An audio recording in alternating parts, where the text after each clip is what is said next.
Tapi sepertinya Suje itu udah tahu kalau hal yang seperti ini tuh bakalan terjadi.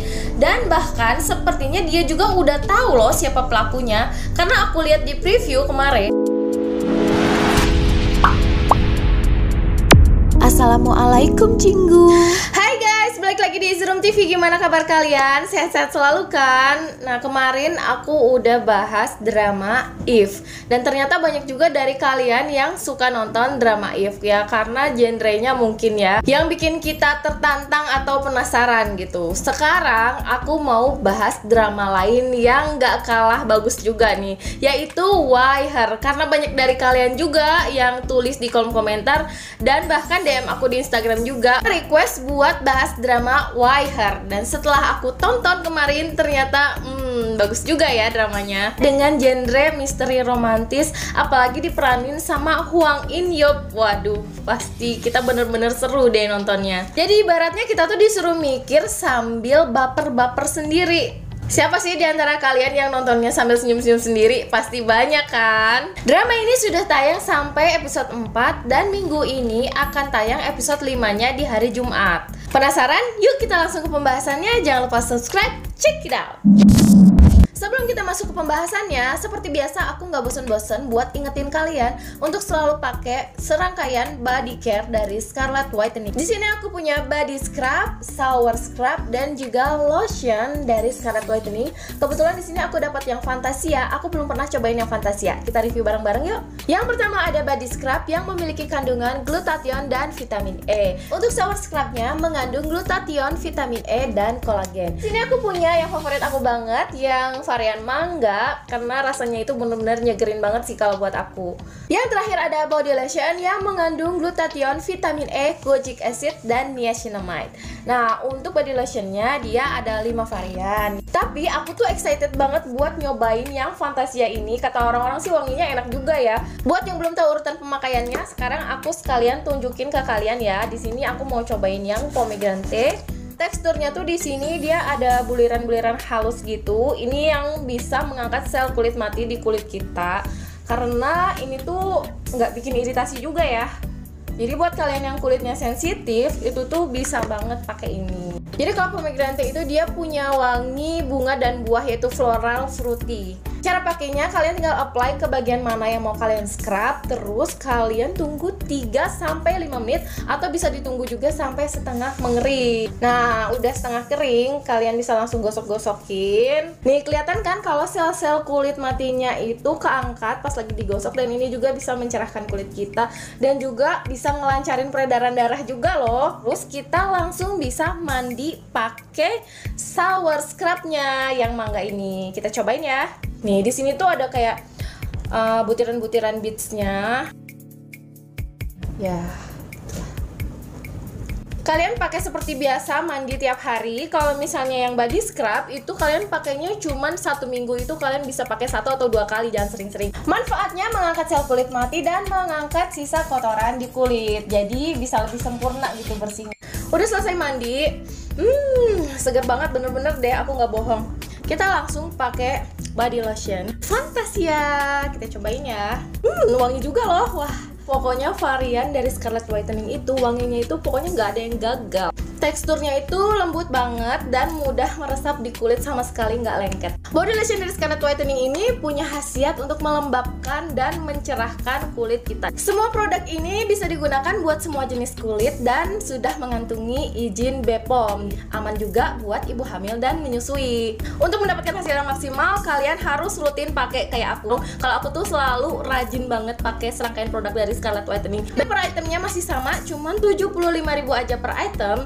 Jadi buat kalian yang pengen beli, kalian bisa langsung aja cek Shopee dan langsung cek Instagramnya. Nanti linknya aku taruh di deskripsi ya. Buat kalian yang belum coba, yuk buruan cobain, karena ini waktunya reveal your beauty with Scarlett Whitening. Buat yang belum tahu sinopsisnya, kemarin aku udah sempat bahas di video aku sebelumnya, di video rekomendasi drama bulan Juni. Kalian bisa lihat di situ. Terakhir di episode 4 kemarin, keadaannya semakin rumit ya, karena Suje yang tetap ingin mempertahankan hasil rampasan dari grup Hansobyu. Seperti yang kita tahu, kemarin kan dia menemukan flash disk yang isinya itu sangat dilindungi. Ternyata flash disk itu adalah barang incaran orang-orang yang ada hubungannya dengan Han So Bio. Karena sepertinya flash disk itu berisi tentang kebusukan-kebusukan Han So Bio. Di episode 4 kemarin, ruang penyimpanan itu dibobol orang dan mengakibatkan Suje terluka. Kalau kita lihat di preview, sepertinya Gong Chan berhasil datang menyelamatkan Suje pada tepat waktu. Karena sebelumnya dia udah nelfon Gong Chan kan. Bahkan Gong Chan juga sepertinya berhasil menyelamatkan flash disk itu juga. Namun Gong Chan tidak mengatakan kepada Suje kalau flash disk itu ada di tangan dia sekarang.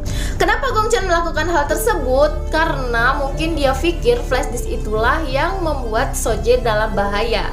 Jadi dia berniat untuk mencari tahu tentang isi flash disk tersebut secara diam-diam. Untungnya dalam kejadian ini Suje tidak mengalami luka yang serius karena Gong Chan datang di waktu yang tepat. Nah, akhirnya kejadian pembobolan ini nyampai ke telinga kepala Choi. Belum diketahui pasti sebenarnya siapa sih yang melakukan pembobolan ini atau siapa sih yang memerintahkan orang tersebut. Menurut aku ada dua orang yang dicurigai di sini. Kalian tahu nggak siapa? Yang pertama ada Han Ki-taek yang merupakan pimpinan dari Hanso Group. Kenapa aku mencurigai Han Ki-taek? Karena dialah yang bertanggung jawab atas berkas-berkas tersebut. Jadi dia tuh bener-bener berusaha gimana caranya flash disk itu bisa kembali ke tangan dia. Karena kalau sampai isi flash disk itu tersebar ke publik, maka grup Hansu itu akan hancur dan dia yang akan disalahkan atas semua ini. Nah, bisa jadi kan ini bisa menjadi alasan kuat kenapa dia nekat ngebobol tempatnya Suje. Orang kedua yang aku curigai adalah Choi Juan, yaitu anak dari pimpinan Choi. Kenapa aku curiga sama dia? Karena kepala Choi itu pernah bilang sama Choi Juan kalau isi dari berkas-berkas itu bisa membuat dia berkuasa dan dihargai banyak orang. Dan setelah aku lihat dalam drama ini, dia itu orangnya sangat ambisius, bahkan bisa melakukan apapun tanpa berpikir panjang. Nah, bisa jadi kan dia orangnya? Kalau menurut kalian siapa? Komen di bawah ya. Terlepas dari siapapun orangnya, menurut aku mungkin aja ada hubungannya dengan pimpinan Choi. Karena setelah aku lihat di preview, kepala Choi itu terlihat dia marah sama seseorang, tapi nggak tahu siapa. Jadi mungkin aja kan ada hubungannya sama hal ini. Mungkin alasan kenapa dia marah kalau misalnya pembobolan itu tercium oleh orang lain, jadi semakin banyak kan yang tahu dan nanti orang-orang akan semakin curiga apa sih yang ada di dalam flash disk tersebut. Tapi sepertinya Suje itu udah tahu kalau hal yang seperti ini tuh bakalan terjadi. Dan bahkan sepertinya dia juga udah tahu loh siapa pelakunya. Karena aku lihat di preview kemarin, setelah Suje sadar dari pingsannya, dia bilang kalau dia itu pengen ketemu sama orang itu. Dan bahkan dia bilang ingin melihat ekspresi wajahnya. Jadi seolah-olah kayak Suje tuh udah tahu nih siapa orang yang melakukan hal tersebut, dan dia pengen ketemu sama orang itu. Gimana sih reaksinya atau ekspresinya dia kalau ketemu sama Suje setelah dia melakukan hal tersebut. Wah, kira-kira masalah apa lagi ya yang bakalan muncul dalam drama ini? Karena seperti yang kita tahu, Suje itu kayak dibikin sulit terus dalam hidupnya sama senior-senior yang gak suka sama dia. Menariknya di sini, Suje itu orangnya sangat pintar. Jadi apa yang akan terjadi ke depannya atau apa yang akan orang lakukan sama dia itu udah tahu. Jadi kita seru banget kan nonton dramanya. Sering kita beranggapan kalau dia itu jahat atau tega melakukan suatu hal sama orang lain. Tapi ternyata dia itu baik banget dan bahkan merencanakan hal yang paling terbaik untuk dia dan bahkan untuk orang lain juga. Dia melakukan semua itu dengan sangat terencana dan detail banget. Jadi istilahnya dia itu nggak pernah melakukan suatu hal tanpa berpikir panjang. Jadi pokoknya semuanya itu sudah dia rencanakan dengan matang lah istilahnya. Meskipun dia terlihat sekuat itu dan terlihat jahat, tetapi dia punya hati yang lembut dan bahkan dia juga bisa jatuh hati sama Gong Chan. Gimana menurut kalian? Tertarik nggak buat nonton drama ini? Oh iya, menurut kalian drama ini tuh patut dibahas di channel aku atau kalian ada rekomendasi drama lain seperti Yumi Cell kah contohnya gitu? Yumi Cell itu kira-kira cocok nggak ya dibikin teorinya atau cocoknya kita tonton atau nikmatin aja? Tulis pendapat kalian di bawah ya. Kalau kalian suka dengan pembahasan ini, jangan lupa share ke teman-teman kalian dan jangan lupa juga subscribe karena nonton drama itu nggak seru kalau sendirian. Stay tune Zerum TV, kurang kamsahamnida.